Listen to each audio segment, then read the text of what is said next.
ግን እቃው ሁሉ እስኪወርድ ድረስ አልነሳም አለች። አባ መቃርዮስ በሚያስተዳድረው በገዳሙ አስቄጥስ ታውሚጦስ የተባለ መነኩሴ ነበር። ታውሚጦስ ከገዳሙ የወጣ መንደር ይውል ነበር። ጉዳዩን ሌሎች መነኮሳት ለአባ መቃርዮስ መጥተው ነገሩት። አባ መቃርዮስ ግን ልጄ ንጹሕ ነውና ስሙን በከንቱ አታጥፉ። አባ መቃርዮስ ዝም ሲለው ጊዜ አንድ ቀን ታውሚጦስ ለመንደር ያለች ወዳጁን አስከትሏት ወደ ገዳሙ መጣ። መነኮሳቱም ለአባ መቃርዮስ ነገሩት። አባ መቃርዮስ የመነኩሴውን ድፍረት ለመሸፈን የሚያስቸግር በመሆኑና ለሌሎች ክፉ አርአያ ስለሚሆኑ ብዙ መነኮሳትን አስከትሎ ድምፅ እያሰማ ወደ ታውሚጦስ በአቅም ሄደ።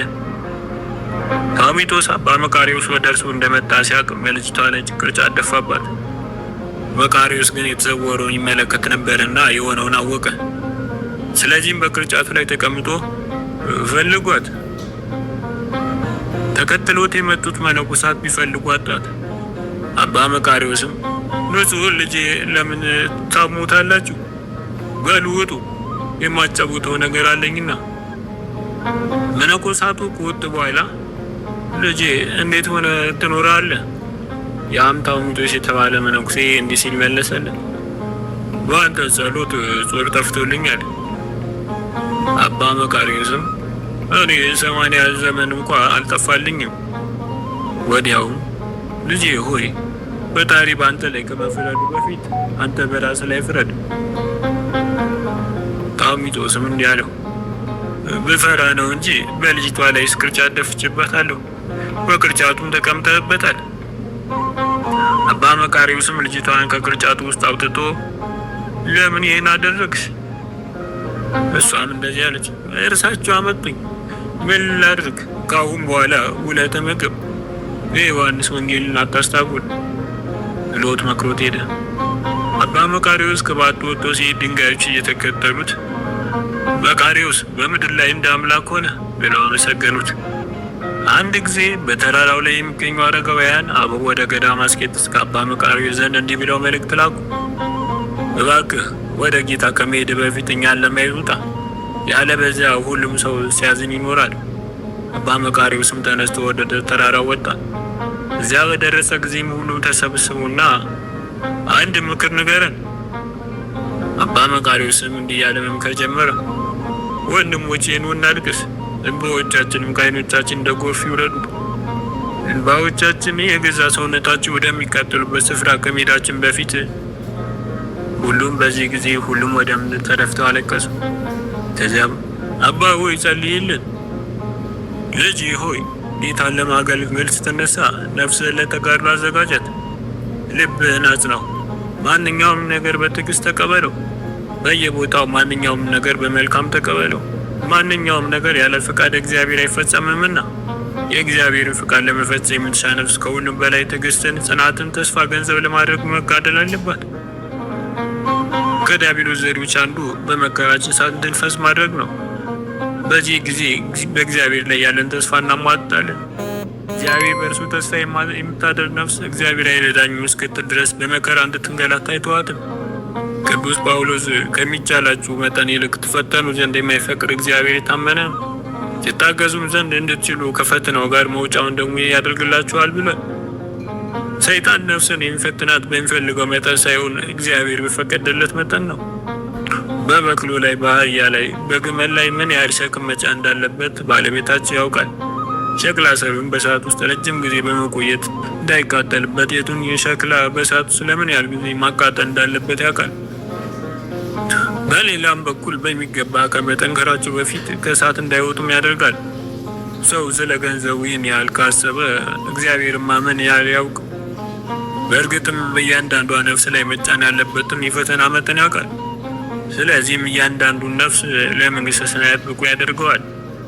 ሰዎች የፈጸሙብን ክፉ ነገር የምናስብ ከሆነ እግዚአብሔርን ለማሰብ የምንችልበትን ኃይል እናጣለን። ነገር ግን የአጋንንት ክፉ ስራ ዘወትር የምናስብ ከሆነ ጽኑዓን እንሆናለን። አንድ ቀን አባ መቃርዮስ የሰኔን ዛፍ ቆርጦ ወደ በዓቱ ሲመለስ በመንገድ ላይ ሰይጣን ረጅም ጠማማና ስለታም ማጭድ ይዞ አገኘው። ሰይጣንም በያዘው ማጭድ በኃይል ሰንዝሮ መቃርዮስን መታው። ነገር ግን ምንም አልጎዳውም። በዚህ የተገረመው ሰይጣን መቃርዮስ ሆይ ምን አይነት ኃይል ነው ያለ? እንዴት በአንተ ላይ አቅመ ቢስ ሆንኩ? የምታደርገውን ሁሉ አደርገዋለሁ። ትጾማለህ፣ እኔ አልበላም። ሌት ያለ እንቅልፍ ታነጋለህ፣ እኔ ቀን እንቅልፍ የለብኝም። አንተ እኔን ድል ያደረከኝ በአንድ ነገር ብቻ ነው። ያም ፍጹም የሆነ ትህትና ነው። በእርሱ የተነሳ በአንተ ላይ አንዳች ስልጣን አጣሁ። ከወንድሞች አንዱ ወደ አባ መቃርዮስ መጥቶ እባክህ ለሕይወቴ የሚሆን መመሪያ ስጠኝ አለው። አባ መቃርዮስም ያንን ወንድም ወደ መቃብር ሂድና በሙታን ላይ ክፉ ነገር አድርግባቸው ብሎ የጠየቀውን ሰው ላከው። ሰውየውም በሙታን ላይ ድንጋይ በመወርወር በመሳደብ የተላከውን ፈጽሞ መጣ። አባ መቃርዮስም ምን አሉ ሲል ጠየቀው። ያም ወንድም ምንም አላሉኝም። አባ መቃርዮስም መልሶ በነጋታው ተመልሰናና አመስግናቸው። በነጋታው ያው ወንድም ወደ መቃብሩ ስፍራ ተጉዞ ሙታኑን ሐዋርያት፣ ቅዱሳን፣ ጻድቃን እያለ አመሰገናቸውና ተመለሰ። መቃርዮስም ምን መለሱልህ? ያ ወጣት መልሶም ምንም አላሉኝም። መቃርዮስም እንደዚህ አለው፣ ስትሰድባቸውና በድንጋይ ስትመታቸው፣ ስታመሰግናቸውና ስታወድሳቸው ምንም አልመለሱልህ? አንተም ለነፍስህ ድነት ከፈለክ እንደሞተ ሰው ሆነህ ኑር። ሰዎች ክፉ ቢያደርጉብህም ቢያመሰግኑም ምንም አይሰማ። አንድ ጊዜ አባ መቃርዮስ ከወንድሞች ጋር ወደ ግብጽ ሲሄድ አንድ ልጅ ለእናቱ አንድ ሀብታም አለ፣ እርሱ ይወደኛል፣ እኔ እጠላዋለሁ። አንድ ምስኪን አለ፣ እርሱ ይጠላኛል፣ እኔ እወደዋለሁ ብሎ ሲነግራት ሰማ። ይህን ጊዜ አባ መቃርዮስ እጅግ ተደነቀ። አብረውት የነበሩት ወንድሞችም ምን እንዳስደነቀው ጠየቁት። እርሱም በእውነት ባለጸጋ የተባለ ጌታችን ነው፣ ነገር ግን እኛን ወደውም።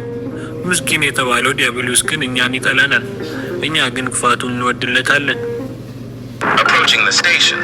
Visibility is clear. Temperature stable. Pressure steady. All systems are under control.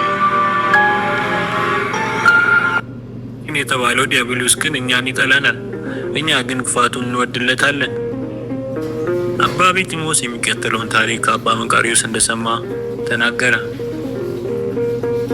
በገዳመ አስቄጥስ በነበርኩ ጊዜ ሁለት እንግዶች መጡ። አንዱ ጢሙ የተንጀረገገ ሲሆን ሌላው ገና ጢም በማውጣት ላይ ነበር። ወደ እኔም መጥተው አባ መቃርዮስ የት ነው ብለው ጠየቁ። ከእርሱ ዘንድ ምን አላችሁ ስል ጠየኳቸው። ስለ እርሱና ስለ ገዳመ አስቄጥስ ሰማን፣ ስለዚህም ልናየው መጣን ሲሉ መለሱልኝ። እኔም መልሴ እኔ ነኝ አልኳቸው።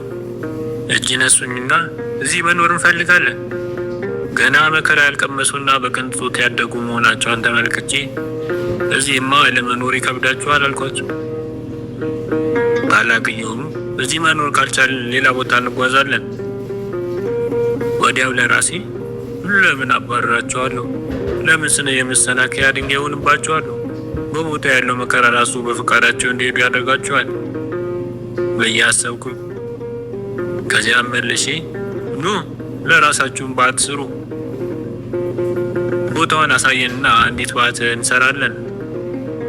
እኔም መጥረቢያ ዳቦ የሞላበት ቅርጫትና ጨው ሰጠኋቸው። ድንጋይ የማውጫን ቦታ አሳየኋቸው። ከዚህ ጥቂት ድንጋይ ውሰዱ፣ ከዚያ ረግረግ ስፍራ ጥቂት እንጨት አምጡ፣ ከዚያም ጣራ ስሩለትና እዚህ ቦታ ኑሩ። ይህን ስላቸው መከራውን ተሰገው ይሄዳሉ ብዬ ነበር። ይባስ ብለው ግን ምን አይነት ስራ መስራት እንዳለባቸው ጠየቁ። እኔም ገመድ መስራት ነው። ከረግረጉ ስፍራ ጥቂት ሰሌን አመጣውና እንዴት እንደሚሰሩ አሳየዋቸው። በዚህ ሰሌን ቅርጫት ስሩ፣ ለጠባቂዎች ስጧቸው፣ ለእናንተም ዳቦ ያመጡላቸዋል። ከዚያም ትቻቸው ሄድኩ። የሚገርመው ግን ባለማምታትና ባለመሰልቸት ያዘዝኳቸው ሁሉ መፈጸም ጀመሩ። ለ3 ተከታታይ ዓመታት ወደ እኔ ዘንድ አልመጡም። በዚህ የተነሳም በሀሳቤ ምን አይነት ህይወት እየኖሩ ይሆን? ስለ ገጠማቸው ጾር ለማማከር ለምን እኔ ዘንድ አልመጡም? ሩቅ ያሉት ሊያማክሩ ሲመጡ እዚህ ካጠገብ ያሉት ግን ለምን ዝም አሉ? ወደ የትም ቦታ ሄደው አያውቁም። ስጋ ወደሙ ለመቀበል በአርሙ ወደ ቤተክርስቲያን ብቻ ይሄዳሉ። እያልኩ ወጣ ወርድ ጀመር። ስለ ሁኔታው ወደ እግዚአብሔር ጸለይኩ። የእነዚህ ወንድሞች ሕይወት ይገልጽልኝ ዘንድ ሳምንቱን በሙሉ ጾምኩ።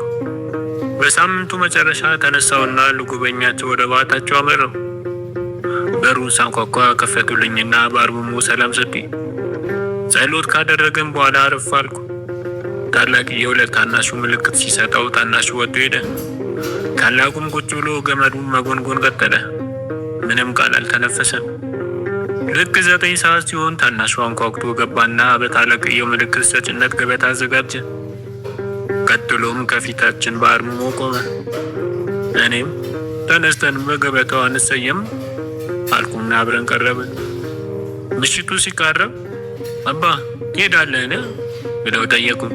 አይ እዚሁ ነው ማድረው። በአንድ ጥግ ለእኔ ሰሌን አነጠፉልኝ፣ በሌላው ጥግ ደግሞ ለራሳቸው አነጠፉ። መታጠቂያቸውንና አጽፋቸውን አውልቀው አንድ ላይ ተኙ። ልክ እንደተኙ የሕይወታቸውን መንገድ ይገልጽልኝ ዘንድ ወደ እግዚአብሔር ጸለዩ። በዚህ ጊዜ ጣራው ተከፈተ፣ ብርሃኑም እንደ ቀን ብርሃን ሆነ። እነርሱ ግን ያንን ብርሃን አላዩትም ነበር።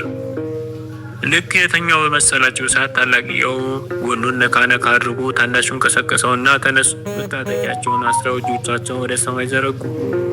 እኔ አያቸዋለሁ፣ እነርሱ ግን አያዩም ነበር። በታናሽየው ላይ አጋንንት ዝንቦችን መስለው ሲመጡበት አየሁ። ጥቂቶች በአፉ ላይ፣ ጥቂቶችም በዓይኑ ላይ አረፉ።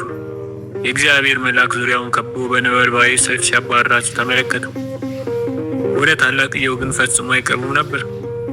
ሊነጋጋ ሲል ተመልሰው ተኙ። እኔም መንጋቱን አይቼ ከእንቅልፍ እንደነቃ ሰው ተነሳሁ። እነርሱም እንደኔ ያደረጉ።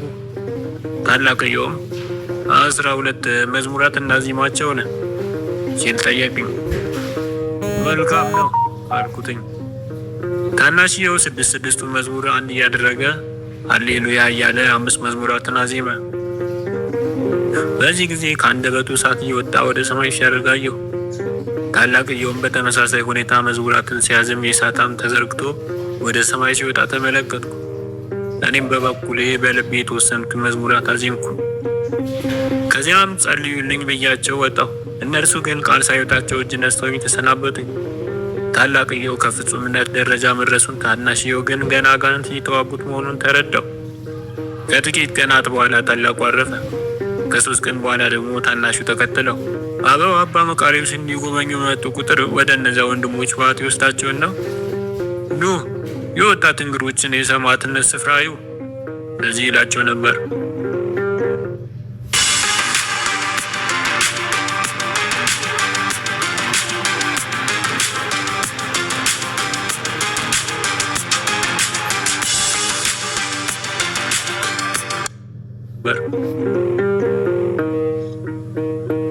አንድ ጊዜ በተራራው ላይ የሚገኙ አረጋውያን አበው ወደ ገዳመ አስኬትስ ከአባ መቃርዮስ ዘንድ እንዲህ ብለው መልእክት ላኩ። እባክህ ወደ ጌታ ከመሄድ በፊት እኛን ለማየት ውጣ፣ ያለበለዚያ ሁሉም ሰው ሲያዝን ይውላል። አባ መቃርዮስም ተነስቶ ወደ ተራራው ወጣ። እዚያ በደረሰ ጊዜ ሁሉም ተሰበሰቡና አንድ ምክር መከረን። አባ መቃርዮስም እንዲህ አላቸው፣ ወንድሞቼ ኑ እናልቅስ፣ እንባዎቻችንም ከዓይኖቻችን እንደ ጎርፍ ይውረዱ። እንባዎቻችን የገዛ ሰውነታችን ወደሚቃጠሉበት ስፍራ ከመሄዳችን በፊት ሁሉም ወደ ምድር ተደፍተው አለቀሱ። ከዚያም አባ ሆይ ጸልዩልን አሉት። ሰዎች የፈጸሙብን ክፉ ነገር የምናስብ ከሆነ እግዚአብሔርን ለማሰብ የምንችልበትን ኃይል እናጣለን። ነገር ግን የአጋንንት ክፉ ስራ ዘወትር የምናስብ ከሆነ ጽኑዓን እንሆናለን። ልጄ ሆይ ጌታን ለማገልገል ስትነሳ ነፍስን ለተጋድሎ አዘጋጃት። ልብህን አጽነው። ማንኛውም ነገር በትዕግስት ተቀበለው። በየቦታው ማንኛውም ነገር በመልካም ተቀበለው። ማንኛውም ነገር ያለ ፈቃድ እግዚአብሔር አይፈጸምምና የእግዚአብሔርን ፈቃድ ለመፈጸም የምትሻ ነፍስ ከሁሉም በላይ ትዕግስትን፣ ጽናትን፣ ተስፋን ገንዘብ ለማድረግ መጋደል አለባት። ከዲያብሎስ ዘዴዎች አንዱ በመከራችን ሰዓት እንድንፈዝ ማድረግ ነው። በዚህ ጊዜ እግዚአብሔር ላይ ያለንን ተስፋ እናሟጣለን። እግዚአብሔር በእርሱ ተስፋ የምታደርግ ነፍስ እግዚአብሔር አይደዳኝም እስክትል ድረስ በመከራ እንድትንገላታ አይተዋትም። ቅዱስ ጳውሎስ ከሚቻላችሁ መጠን ይልቅ ትፈተኑ ዘንድ የማይፈቅድ እግዚአብሔር የታመነ ነው፣ ትታገሱም ዘንድ እንድትችሉ ከፈተናው ጋር መውጫውን ደግሞ ይህ ያደርግላችኋል። ሰይጣን ነፍስን የሚፈትናት በሚፈልገው መጠን ሳይሆን እግዚአብሔር በፈቀደለት መጠን ነው። በበቅሉ ላይ፣ በአህያ ላይ፣ በግመል ላይ ምን ያህል ሸክም መጫን እንዳለበት ባለቤታቸው ያውቃል። ሸክላ ሰሪውን በእሳት ውስጥ ረጅም ጊዜ እንዳይቃጠሉበት የቱን ሸክላ በእሳት ውስጥ ምን ያህል ጊዜ ማቃጠል እንዳለበት ያውቃል። በሌላም በኩል በሚገባ ከመጠንከራቸው በፊት ከእሳት እንዳይወጡም ያደርጋል። ሰው ስለ ገንዘቡ ይህን ያህል ካወቀ እግዚአብሔር ምን ያህል ያውቅ? በእርግጥም እያንዳንዷ ነፍስ ወደ ላይ መጫን ያለበትን የፈተና መጠን ያውቃል። ስለዚህም እያንዳንዱ ለመንግሥተ ሰማያት ብቁ ያደርገዋል። በመቃርዮስ አንድ ጊዜ አባ መቃርዮስ ከገዳም አስኬት ወደ ንጥረ ተራራ አባ ፓምቡን ለማግኘት ወጣ። በዚያ ያሉ መነኮሳት ትክክለኛ መነኩሴ ማን እንደሆነ ጠየቁት። አባ መቃርዮስም እኔ ገና መነኩሴ መሆን አልጀመርኩም፣ ነገር ግን የመነኮሱ መነኮሳትን አይቻለሁ አለና ቀጥሎ ያለውን ታሪክ ነገራቸው። አንድ ጊዜ በባቴ ውስጥ ተቀምጬ ያለው ሀሳቦች ያስቸግሩኝ ነበር። ተነሳና ወደ በረሃ ሂድ፣ በዚያ የማሳየን ተመልከት የሚል መንፈስ መጣ። ነገር ግን ምናልባት ከአጋንንት የመጣ ሊሆን ይችላል ብዬ ከባቴ ሳልወጣ ለ5 ዓመታት ሀሳብ ስጋደለው ኖርኩ። ይሁን እንጂ የሀሳብ አሁንም ሊጠፋ ስላልቻለ ወደ በረሃ ተጓዝኩ። በዚያም የተንጣለለ ባህርና በመካከሉ ደሴት አገኘሁ። የደሴቱም እንስሳት ውሃው ለመጠጣት መጡ። በእነዚህ እንስሳት መካከል ሁለት ራቁታቸው የሆኑ ሰዎች ተመለከትኩ። መናፍስት ናቸው ብዬ ስላሰቡ ሰውነቴ ራደ። ወደ እኔም ሲመለከቱም በጣም ተንቀጠቀጡ። ያ ጊዜ እኛ ሰዎች ነን፣ አትፍራ እንደዚህ ያሉኝ። እኔም መልሼ ከየት መጣችሁ? እዚህ በረሃ ውስጥስ እንዴት መጣችሁ ስል ጠየኳቸው። የመጣ ነው ከገዳም ነው። እዚህ በረሃ ውስጥ በአንድነት ለመኖር ተስማምተን ወደዚህ የመጣ ነው ከ40 ዓመታት በፊት ነው። አንዳችን ግብፃዊ አንዳችንም ሊቢያዊ ነን። ከዚያም እንዲህ ሲል ይጠይቁኝ ጀመር። ዓለም እንዴት ናት? በዘመን ብዛት የውሃው መጠን ጨምሯልን? ዓለም በብልጽግና ተሞልታለችን? እኔም አሁን ብዬ መለስኩላቸው። እንዴት ነው መነኩሴ መሆን የምችለው ብዬ ጠየኳቸው። በዓለም ያለውን ሁሉ በፈቃድ መተው ካልቻልክ መነኩሴ መሆን አትችልም ሲሉ መለሱልኝ። እኔ ደካማ ነኝ፣ እናንተ የምታደርጉትን ማድረግ አልችልም በማለት መለስኩላቸው። እንደኛ መሆን ካልቻልክማ በባት ውስጥ ተቀመጥና አልቅስ። እኔም መልሼ የብርድ ወራት ሲመጣ ይበርዳችሁ ምን? በጋውስ ጊዜ ሰውነታችሁ ፀሐይ ያቃጥለው ምን? እነርሱም መልሰው ይህን መሰሉን ሕይወት ለእኛ የሰጠ እግዚአብሔር ነው። በቀዝቃዛው ጊዜ አይበርደንም፣ በሙቀቱ ጊዜ ያቃጥለንም። ለዚህ ነው ገና መነኩሴ ያልሆንኩም ያልኳችሁ በማለት ለጠየቁት ሰዎች መለሰላቸው። አባ መቃርዮስ በምድረ በዳ እያለ በአካባቢው በብሕትውና የሚኖር እሱ ብቻ ነበር። ከእርሱ በአጠራቅ ብሎ በሌላ በረሃ ውስጥ ብዙ መናንያን ነበሩ። አንድ ጊዜ አባ መቃርዮስ ሰይጣንን በሰው ተመስሎ የተቀዳደደ ልብስ ለብሶ በእያንዳንዱ ቀዳዳ የተለያዩ ምግቦች፣ ዕቃዎችን አንጠልጥሎ ሲጓዝ አየው። አባ መቃርዮስም ሰይጣኑን ወዴት እየተጓዝክ ነው ሲል ጠየቀው። ሰይጣንም የወንድሞችን ልቦና ለማወክ እየሄድኩ ነው። መቃርዮስም መልሶ ታዲያ እነዚህ ትናንሽ የምግብ ዕቃዎች ጥቅም ምንድን ነው ሲል ጠየቀው። ወንድሞች ይቀምሱን ዘንድ ምግብ ይዤላቸው እየሄድኩ ነው በማለት ሰይጣኑ መለሰ። መቃርዮስም መልሶ ይህ ሁሉ አይነት ምግብ ምን ያደርግልሃል? አንድ ወንድም አንድ አይነት ምግብ ባይወደው ሌላውን እሰጠዋለሁ፣ ያንንም ካልወደደው ሶስተኛውን አቀርብለታለሁ። እንዲህ እያደረጉ ቢያንስ አንድ የሚወደው ምግብ አገኝለታለሁ ብሎ ነግሮት ከእርሱ ተለየ። አባ መቃርዮስም ያ ሰይጣን የተጓዘበትን መንገዱን እያየ እስኪመለስ ድረስ ይጠበቀው። በመጨረሻም ሰይጣኑ ተመልሶ ሲመጣና አየውና ጤና ይስጥልኝ። ሰይጣንም መልሶ እንዴት አድርጌ በጤና ሆናለሁ ሲል መለሰ። አባ መቃርዮስን ምን ማለት እንደሆነ እንዲነግረው ጠየቀው። ማንም አልተቀበለኝም፣ ሁሉም ተቃወሙኝ። ለአንተ የሚሆን ምንም ሰው ከዚያ በረሃ አላገኘህ ነው ሲል መቃርዮስ ጠየቀው። በእርግጥ በዚያ የሚኖር አንድ መነኩሴ አግኝቻለሁ፣ ባይሆን እሱ እሺ ብሎኛል። ባየን ጊዜ እንደ ነፋስ ሆኖ ተቀየረ። ስሙ ማን ይባላል በማለት መቃርዮስ ጠየቀው። ቴዎዶምጦስ ይባላል ብሎ ሰይጣኑ በሐዘን መንገዱ ቀጠለ። አባ መቃርዮስ ይህን እንደሰማ ተነስቶ ወደዛኛው ምድረ በዳ ወረደ። የእርሱ መምጣት እንደሰሙ በበረሃ የነበሩ ወንድሞች ሁሉ የዘንባባ ዝንጣፊ ይዘው ሊቀበሉት መጡ። እያንዳንዱ መናኒ አባ መቃርዮስ የመጣውን ሊገስጽ ነው እያለ ልቦናውን ዝግጁ አደረገ። አባ መቃርዮስ ግን ሁሉንም ቴዎድምጦስ ወደ የተባለው መናኒ የቱ እንደሆነ ይጠይቅ ጀመር። መነኮሳቱ የዛን መናኒ ባት አሳዩትና ወደዚያ መራ። ቴዎድምጦስም አባ መቃርዮስን ተቀበለው። ሁሉም ሄደው አባ መቃርዮስና ቴዎድምጦስ ብቻቸውን ቀሩ።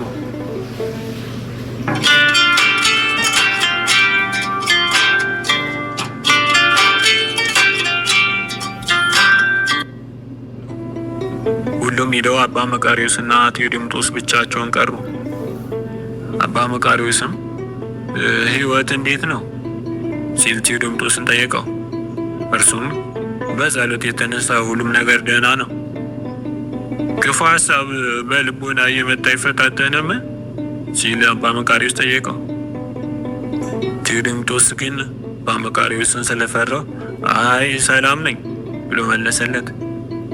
አባ መቃርዮስም ታድላል፣ ተመልከት፣ እኔ ለብዙ ዘመናት በምናኔ ኖሬያለሁ፣ ሁሉም ያመሰግኑኛል።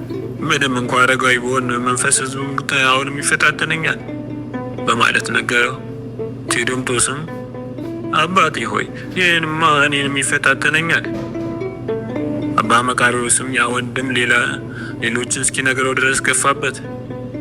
በመጨረሻም የምትጾመው እንዴት ነው አለና ጠየቀው። እስከ 9 ሰዓት ነው። መቃርዮስም ትንሽ ጨመረ ጾም፣ ወንጌልና ሌሎች ቅዱሳት መጻሕፍትን እያነበብኩ በልቦና ዘወትር አስባቸው። ተቃዋሚ ሲነሳብህ ስለዚያ ነገር ማሰብ ትተህ ስለ ሰማያዊ ነገር አስብ፣ ጌታ አንተን ሊረዳ ይመጣልና ሲል መከረው። ከዚያም አባ መቃርዮስ ወደ በዓቱ ተመለሰ። በሌላ ጊዜ ከበዓቱ በር አጠገብ ተቀምጦ ሰይጣንን በዚያ መንገድ እስኪያልፍ ይጠባበቀው ነበር። ሰይጣንም በዚያ መንገድ ወደዚህኛው ገዳም ለመሄድ መጣ። አባ መቃርዮስም የት ትጓዛለህ? የወንድሞችን ልቦና ለማወቅ ሄዳለሁ አለና ሰይጣኑ መለሰ። ተመልሶ ሲመጣ መቃርዮስ ወንድሞች እንዴት ናቸው? ካለፈው የከፋ እንደሆነበትና ምንም እንዳልተሳካለት ነገረው። አባ መቃርዮስም ለምን እንደሆነ ጠየቀው። ሁሉም ጽኑዓን ሆኑብኝ። በተለይ የገረመኝ ያልኩት ይቀበለ የነበረው መናኔ ምን እንደለወጡ አላውቅም። ሊቀበለኝ በፍጹም አልወደደም። በዚህ ምክንያት ለቀጣዮቹ ዘመናት ተመልሼ ወደ ዛላንበሳ ለራሴ ቃል ገብቻለሁ። ይህን ብሎ መንገዱን በዓትን ቀጠለ። መቃርዮስም ወደ በዓቱ ገባ። በሌላ ጊዜ አባ መቃርዮስ አባ እንጦንስ ወደሚኖሩበት ተራራ ወጣ። ወደ አባ እንጦንስ በዓት ቀርቦ እጅ ጻፈ። አባ እንጦንስን ከበዓቱ ወጥቶ መጣና አንተ ማነህ ሲል ጠየቀው። መቃርዮስም እኔ መቃርዮስ ነኝ ብሎ መለሰ። አባ እንጦንስ ወደ በዓቱ ተመልሶ ገባና በሩን ዘጋው። አባ እንጦንስ የአባ መቃርዮስን በትዕግስት ጸንቶ መቆየት ተመለከተና በሩን ከፈተለት። መቃርዮስንም በደስታ ተቀበለው። አባ እንጦንስም አንተን ለማየት ለረጅም ዘመን ናፍቅ ነበር። ስለ አንተ ብዙ ሰማ ነበር። ለአንድ እንግዳ የሚገባውን ሁሉ አደረገለት። ደክሞት ነበረና ያርፍ ዘንድ አነጠፈለት። ሲመሽም አባ እንጦንስ ለራሱ ጥቂት የዘንባባ ፍሬዎችን ሸመጠጠ። አባ መቃርዮስም እባክህ እኔም ለራሴ ፍሬዎችን ሸመጥጥ ዘንድ ፍቀድልኝ። አባ እንጦንስም በል በርታ። ብዙ የዘንባባ ቅርንጫፍ ሰበሰበና ፍሬዎችን ሸመጠጣቸው። ከዚያም ምሽቱን ሰሌን እየታቱ ስለ ነፍሳቸው ድነት ይነጋገሩ ጀመር። አባ መቃርዮስ የሰራውን ገመድ በበዓቱ መስኮት በኩል ተንጠልጥሎ ነበር። በነጋታው የገመዱን ርዝመት የተመለከተው አባ እንጦንስ ከእነዚህ ደካማ እጆች እንዴት ያለ ጉልበት ተገኘ ሲል ተደነቀ። አባ ሲላስ ስለ አባ መቃርዮስ የሚከተለውን ተናግሮ ነበር። ከአባ መቃርዮስ ጋር 7 ዓመት ሆነን ለመከር ስራ ወጥተን ነበር። በዚያ ጊዜ አንዲት ባሏ የሞተባት ሴት ከኋላችን እያለቀሰች ትከተልን ጀመር። አባ መቃርዮስ የእርሻውን ባለቤት ጠርቶ ሴትዮዋ ምን እንደሆነች ጠየቀው። ባሏ ከሰው ገንዘብ ወስዶ የት እንዳስቀመጠው ሳያሳየት ሞተ። አበዳሪው አሁን መጥተው ገንዘቡን ካላመጣች ልጆችሽን ወስጂ ባሪያዎች አደርጋቸዋለሁ አላት። በእረፍት ሰዓታችን እንድትመጣ ነገራት በማለት ለእርሻው ባለቤት ነገረው። ሴትዮዋ በእረፍት ሰዓታችን መጣች። አባ መቃርዮስም በእንደዚህ ሆነሽ የምታለቅሺው ለምንድን ነው? ባሌ በወለድ ገንዘብ ከሰው ወሰደ፣ ነገር ግን የት እንዳስቀምጠው ሳይነግረኝ በድንገት ሞተ ስትል ያለባትን ነገር ሁሉ ነገረችው። ባልሽ የት እንደተቀበረ አሳይኝ። አባ መቃርዮስ እኛን አስከትሎ በሴትዮዋ መሪነት ወደ መቃብሩ ተጓዘ። ሴትዮዋ ቦታውን ካሳየች በኋላ ወደ ቤትሽ ሂጂ አላት። ከዚያም ወንድሞችን ጸልዩ ብሎ እገሌ ወይ ገንዘቡን የት ነው ያስቀመጥከው ሲል መቃብሩን ጠየቀው። አጽሙም እንዲህ ሲል መለሰ፣ በቤት ውስጥ ካልጋው እግር ስር ነው። አባ መቃርዮስ በል እስከ ዕለተ ትንሣኤ ባለህበት እረፍ። ይህን የሰሙ ወንድሞች ሁሉ በፍርሃት ተዋጡ፣ በእግሩ ስር ወደቁ። አባ መቃርዮስ ግን ይህ ሁሉ የሆነው ስለ እኔ ሲባል አይደለም፣ እኔ ምንም ነኝና እግዚአብሔርን ታምር የሰራው ስለ ሴትዮዋና ስለ ልጆቿ ሲባል ነው። ይህም ለነፍስ ያለ ኃጢአት ብትኖር እግዚአብሔር ሁሉም ነገር እንደሚሰጣት የሚያመለክት ነው። ከዚያ በኋላ ባሏ ለሞተባት ሴት ገንዘቡ የት እንዳለ ነገራት። እሷም ወስዳ ለአበዳሪዋ ሰጠችው። ልጆቿም ነፃ ወጡ። ይህን ታሪክ የሰሙ ሁሉ እግዚአብሔርን አመሰገኑ።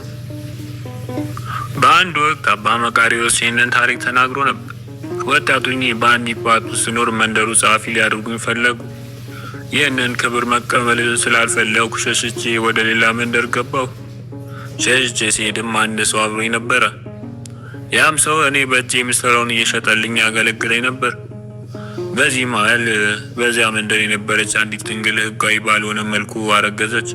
ማርገዟ በታወቀ ጊዜ ያስረገዛት ማን እንደሆነ ቤተሰቦቿ ጠየቋት። እርሷም ያስረገዘኛ መናኝ ነው ብላ ተናገረች። መንደርተኞችም ይህን ሲሰሙ ወጥተው ያዙኝ። ጥቁር ሻይ መሰለ ማሰሩና ሌሎችም የወዳደቁ ነገሮችን በአንገቴ ዙሪያ አደረጉብኝና በመንደር መሀል እያዳፉኝ ወሰዱኝ። እየደበደቡኝም የመነኩሴ ልጃችን አበላሸ፣ ያዙት ያዙት ይሉ ነበር። እስክሞትም ድረስ ደበደቡኝ።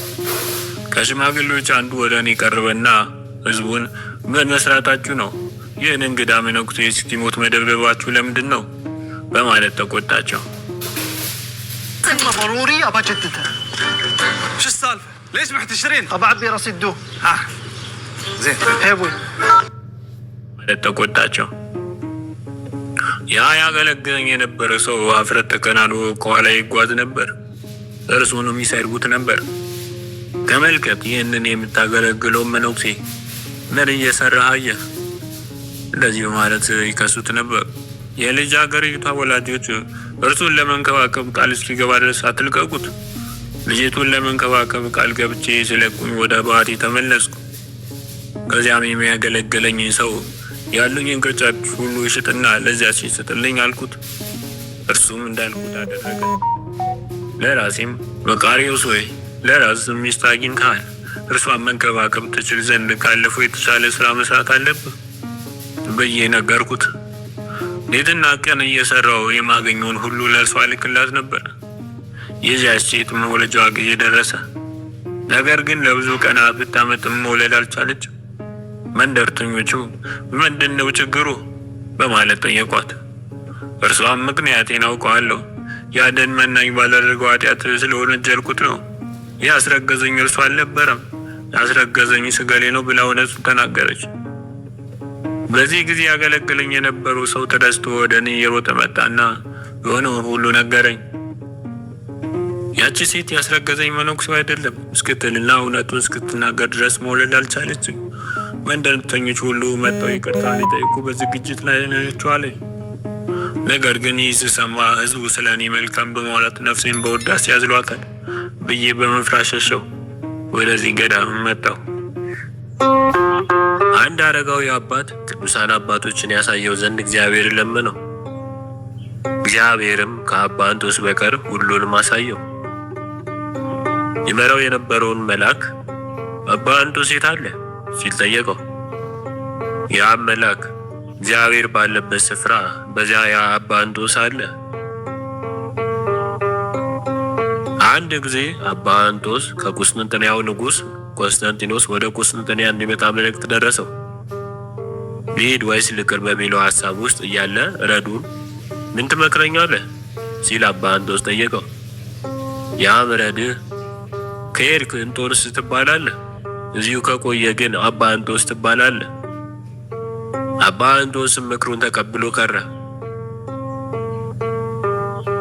አባ እንጦንስ እንዲህ ይል ነበር፣ ዘወትር በዓይን ፊት ፈሪሃ እግዚአብሔር ይኑር። ሕይወትና ሞትን የሚሰጠውን አዘክረው። ዓለምንና በዓለም ያለውን ሁሉ ጥላው። ከሥጋ የሚመጣውን ደስታና ሰላም አትሻ። ለዚህኛው ኑሮ ሞትና ለእግዚአብሔር ሕያው ሁን። እግዚአብሔር ቃል የገባውን አትርሳ። ያም በፍርድ ቀን ከአንተ ይፈልግብሃል። ረሃብን በጸጋ ተቀበለው። ተጠማ፣ ተራቆት፣ ንቁና በሐዘን የምትኖር ሁን። በልቦና አልቅስናችሁ ለእግዚአብሔር የምትመች መሆን አለመሆንን ፈትን። ሥጋን ቀጥተህ ነፍስን ታድናት ዘንድ። የጋለ ብረት ለመቀጥቀጥ የሚነሳ ሰው አስቀድሞ በብረቱ ምን ለመስራት እንዳሰበ መወሰን አለበት። መጥረቢያ፣ ሰይፍ ወይስ ማጭድ? እኛም በምን አይነት የሕይወት መስመር ፍሬ ለማፍራት እንዳሰብን አስቀድመን ልቦናችን ማዘጋጀት አለብን። ከአዛዥነትና ከአቅቦ በአንድነት ሲገኙ ሰውን በአራዊት ላይ ስልጣን ይሰጡታል።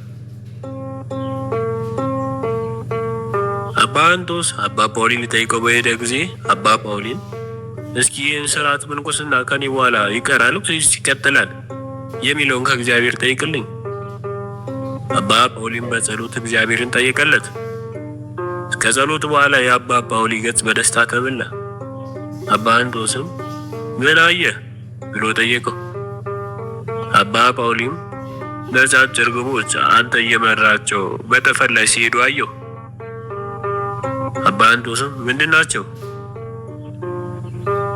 አባ ጳውሊም መለሰ፣ በቆብ የምትወልዳቸው ንጹሐን ጻድቃን መነኮሳት ናቸው።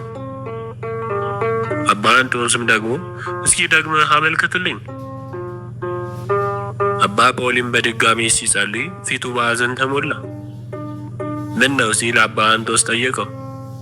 አባ ጳውሊም መለሰ፣ በክንፋቸው ላይ ጥቁር መልአክ የተቀላቀለባቸው ርግቦች አየሁ።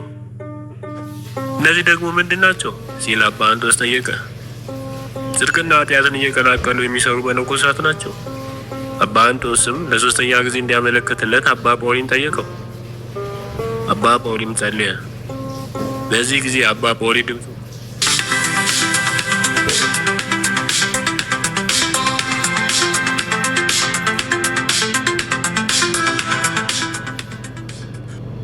ጠየቀው።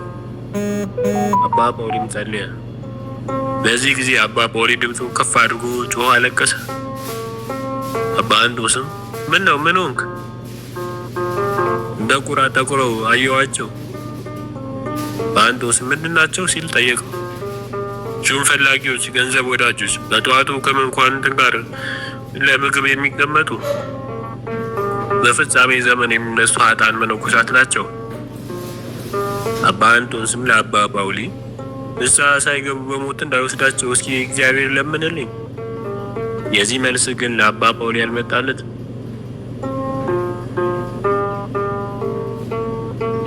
አባ አንጦስ በበረሃ እያለ በትካዜ ይዋጥ በብዙ ጦርም ይፈተን ነበር። በዚህም የተነሳ እግዚአብሔር ሆይ ለመዳን ብዬ ወደዚህ መጣሁ። ነገር ግን እነዚህ ክፉ ሀሳቦች ሊተውኝ አልቻሉ። ምን ባደርግ ይሻለኛል? እንዴትስ መላቀቅ እችላለሁ? በማለት ጸለየ። ከጥቂት ጊዜ በኋላ በበዓቱ ወጣ ሲል አንድ እርሱን የመሰለ ሰው በስራ ተጠምዶ ተመለከተ። ከዚያም ደግሞ ያ ሰው ተነስቶ ሲጸልይ አየ። እንደገና ተመልሶ ተቀመጠና ሰሊም መታታት ጀመረ።